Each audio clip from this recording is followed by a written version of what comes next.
नमस्कार, मैं हूँ निखिल और आप देख रहे हैं डेज़र्ट टाइम्स आपकी आवाज़। इस वक्त हम बात कर रहे हैं थार मरुस्थल की, उस नदी की जिसको थार रेगिस्तान में मरु नदी के नाम से जाना जाता है, मरु गंगा भी कहते हैं उसको। ये लूनी नदी है, लगातार लंबे समय से औद्योगिक इकाइयों से जो पानी निकल रहा है वो चाहे फिर बालोतरा का हो फिर या पाली का हो, ये लगातार प्रदूषित है। और इस वक्त जब कोविड-19 को लेकर लॉकडाउन है, लोग घरों में बंद हैं और इस बीच में ये पाली से पानी निकल कर बालोतरा के आसपास के इलाकों को प्रभावित कर रहा है। इसको लेकर एक आवाज़ बुलंद की है वहाँ के एक युवा नेता हैं हुकम सिंह अजीत। इस वक्त हमारे साथ लाइव पे हुकम सिंह जी, स्वागत है आपका। बिल्कुल निखिल जी, बहुत बहुत धन्यवाद आपको। हुकम सिंह जी, ये पूरा पहले संक्षिप्त में ये बताइए कि ये मुद्दा है क्या, पाली प्रशासन के द्वारा इस कोविड-19 का क्या फ़ायदा उठाया जा रहा है और किस तरह से नुकसान आपके इलाके में कर रहा है? निखिल जी, ये समस्या इस वर्ष की नहीं है, ये पिछले काफी वर्षों से जी, जो बाड़मेर जिले की एक मरुगंगा के नाम से विख्यात है लूनी नदी। जी, और इस लूनी नदी का जो तटवर्ती क्षेत्र है वो जी, बाड़मेर जिले में रामपुरा, गोदो का बाड़ा, महेश नगर, पातो का बाड़ा, मियो का बाड़ा, अजीत, चारनो बाड़ा, रानी दी शिप्रा, बानावास, भद्रों का बाड़ा, संदड़ी होते हुए पार्लू, कनाना, जेठंदरी होते हुए बालोतरा की तरफ पहुंचती है। जी, और पिछले 4-5 वर्षों में नियमित तौर पे लूनी नदी में बहाव होने के कारण यहाँ के कुएं रिचार्ज हैं। और बात करें अगर उत्पादन की, तो अभी लूनी नदी का जो तटवर्ती क्षेत्र है, यहाँ पे जीरा, इसबगोल, जी, जी, जी, जी, बताएँ।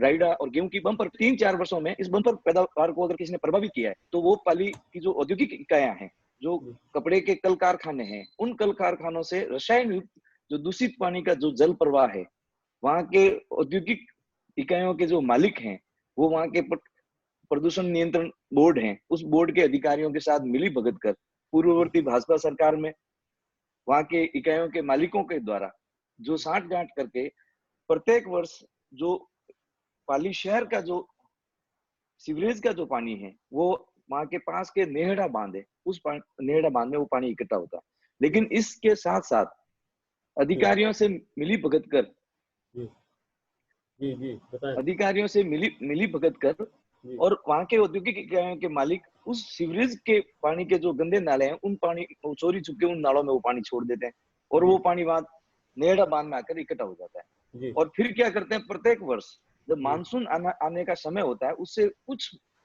दिनों पहले वो पानी नदी में छोड़ दिया जाता है और वो पानी बारिश के पानी के साथ समायोजित हो जाता है। और एक 2-4 दिन हमारा यहाँ जो किसान आंदोलन चलते हैं, लोग आक्रोश व्यक्त करते हैं, किसान वर्ग अपना मुद्दा रखता है और जो भी इस मुद्दे से जुड़े हुए इस क्षेत्र के जो जनप्रतिनिधि है या भाजपा से जुड़े हुए जो स्थानीय विधायक हैं, वो मात्र 2-4 दिन की औपचारिकता पूरी कर लेते हैं, बात वापस वहीं की वहीं ढाके तीन पान ये जिस होकर खत्म इलाके हो की जाती है। आप जिस इलाके से आप बात कर रहे हैं यहाँ से जहाँ तक ये पानी आ रहा है दूषित पानी और वहाँ का पाली की दूरी कितनी होगी? ये मान के चलो यहाँ से 80-100 किलोमीटर का दायरा है। मतलब 80 और किलोमीटर ये दूषित पानी बहकर आ रहा है तो एक तरफ पाली जिला है, दूसरी तरफ आपका जिला बाड़मेर है या उपखंड उसका बालोतरा जी है। लेकिन दोनों ही जी तरफ के नेताओं चाहे वो किसी भी पार्टी से संबंध रखते हों, किसानों को लेकर किसी कोई आवाज़ अब तक मुखर हो पाई है? जो आवाज़ आप आज आप बिल्कुल उठा रहे हैं? बिल्कुल, ये आवाज मुखर हुई है पूर्ववर्ती भाजपा सरकार में। जब ये पानी बार बार यहाँ की नदी को दूषित कर रहा था, लूनी नदी को प्रभावित कर रहा था, यहाँ के उत्पादन को प्रभावित कर रहा था, इस पानी से मवेशी जो इस पानी में अगर घूमकर आते थे तो उनको जो जिस तरीके से उनकी चमड़ी बिल्कुल जो हो रही थी, उसमें बीमारियां लग रही थी, फसलों में जो जमीनें हैं वो बंजर हो रही थी। तो इस बात को लेकर जब हमने पूर्ववर्ती भाजपा सरकार में माननीय गहलोत साहब तक ये बात पहुंचाई, तो इस वर्ष राजस्थान के यशस्वी मुख्यमंत्री गहलोत साहब ने इस बात को लेकर संवेदनशील हुए, गंभीरता पूर्वक उन्होंने प्रदूषण नियंत्रण बोर्ड है, उनके अधिकारी हैं, उनको इस बात को लेकर बिल्कुल स्पष्टीकरण दिया, उनको निर्देश दिया कि भाई इस बात को लेकर ये सुनिश्चित तो किया उनके जाए कि निर्देशों की पालना कहाँ हुई है? उनके निर्देशों की लेकिन पालना कहाँ हुई है? पानी तो अभी भी आप बता रहे हैं कि वहाँ पर आ रहा है, लो नुकसान कर रहा है। तो फिर जो इस बार मुख्यमंत्री जो के आदेशों इस की पालना हुई कहाँ? इस बार जो पानी पहुंचा है उसमें अधिकारियों ने इकाइयों के जो मालिक हैं, औद्योगिक इकाइयों के जो मालिक हैं, उनके साथ साठ-गांठ कर उन्होंने ये प्रयास किया कि माननीय मुख्यमंत्री जी को इस बात की जानकारी नहीं रहेगी और उन्होंने इस दूषित पानी को लॉकडाउन का सहारा लेते हुए उनको ये लगा कि जनता अपने अपने घरों में सुरक्षित है, क्योंकि लॉकडाउन और कोविड-19 एक जो महामारी है और उस महामारी में बचाव ही उपचार है, और उपचार के लिए लोग अपने आप को स्वयं को घरों में अपना बंद करके सुरक्षित महसूस कर रहे हैं। और उसका फायदा उठाते हुए औद्योगिक इकाइयों और प्रदूषण नियंत्रण बोर्ड के जो अधिकारी गण हैं, उन्होंने छांट-गांठ करके इस नेहरा बांध का पानी का, और हमने इस बात को लेकर जब कलेक्टर महोदय और वहाँ के प्रशासनिक अधिकारियों से बातचीत की, तो वहां से पता चला कि भाई जो नेहरा बांध के जो गेट हैं, उनके जो लोहे के जो गेट हैं वो सड़ गए थे, और इस कारण ये पानी का रिसाव हो गया।